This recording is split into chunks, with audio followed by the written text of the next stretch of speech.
A nuclear explosion lasts only a few seconds, but its impact lasts for centuries. And if you're one of the unlucky survivors, your life is no longer about living. It becomes about enduring, about choosing correctly, about not making the same mistakes that millions made before you. Today, you're not just learning survival, you're learning how to outlive the end of the world. This is how to survive after a nuclear war. The blast hits, the sky turns white, the ground shakes like a dying beast, and in less than a heartbeat, the world you knew is erased. Most people die instantly, some survive. If you're hearing this, you're one of the survivors. But don't celebrate, because the real fight begins now. Your first enemy is the light itself, brighter than the sun, hotter than anything nature ever created. Looking at it for even a fraction of a second can burn your retinas beyond repair. Millions make this mistake instantly. Their last conscious act is staring at the flash. If you're alive after the light, your next enemy is time. You have 60 seconds, not a minute more, 60 seconds before the radioactive dust begins to fall, 60 seconds before the silent death spreads across the sky. During this critical minute, your survival isn't about strength, it's about clarity. It's about fighting your mind, not the world. Do not run. Do not shout. Do not cry for help. Your instincts will scream at you to do all three. Ignore them. There is only one command you must obey: find shelter. Concrete walls, underground spaces, basements, tunnels, these become your new armor. Every layer between you and the outside world is another hour of survival gained. Every second wasted in the open is another year of your life disappearing.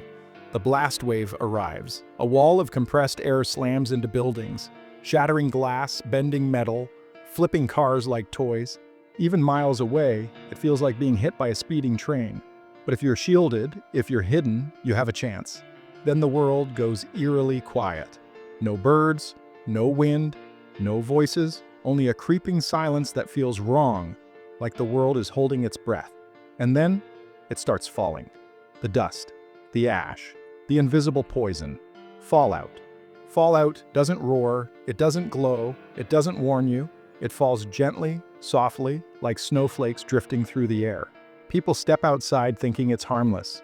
They brush it off their clothes, they breathe it in, and they die within days. Radiation is not a monster you can see.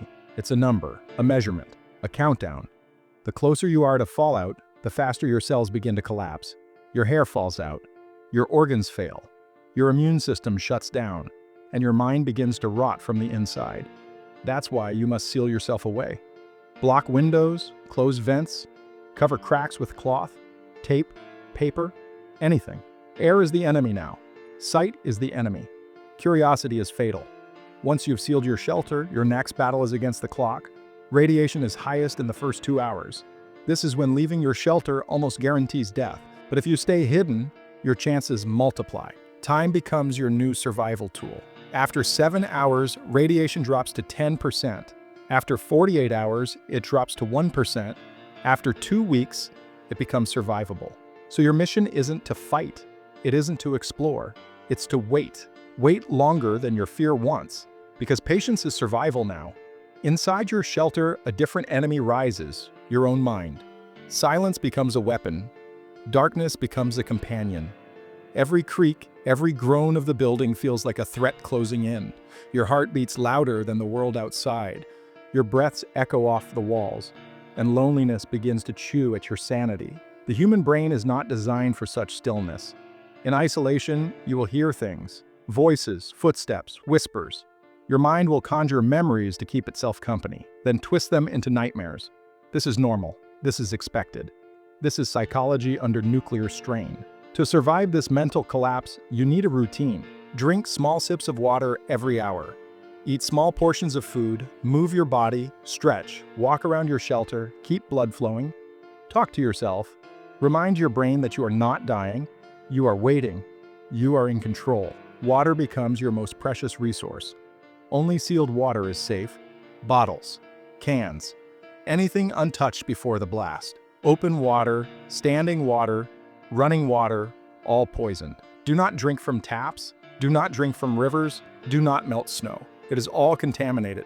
Food is simpler. Sealed cans are safe. Packaged food is safe. But dust-covered supplies are dangerous.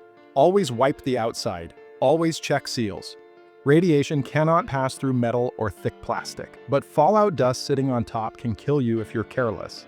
2 days pass, then 3, then 4. Every hour feels like a lifetime. But the radiation outside is slowly weakening. The world is dangerous, but not instantly fatal anymore. Finally, after 48 hours, you can step outside carefully. You cover your skin, you wrap your face, you avoid touching surfaces, and you scan the horizon. The world looks dead, gray, silent, unrecognizable. But here's the truth: most don't understand. After a nuclear war, the world doesn't become a burning wasteland forever. It becomes a fractured one. Pockets of safe zones, pockets of lethal zones. Your mission now is to find the safe ones. Move slowly, move wisely. Stay away from metal debris. It absorbs radiation. Stay away from stagnant water. Avoid low areas where dust collects. Listen for radios. Look for signs of other survivors, but trust no one too quickly. Desperation changes people. Hunger rewires the brain. Fear makes the harmless become dangerous. If you find a working radio, tune to emergency frequencies. Governments will announce safe camps.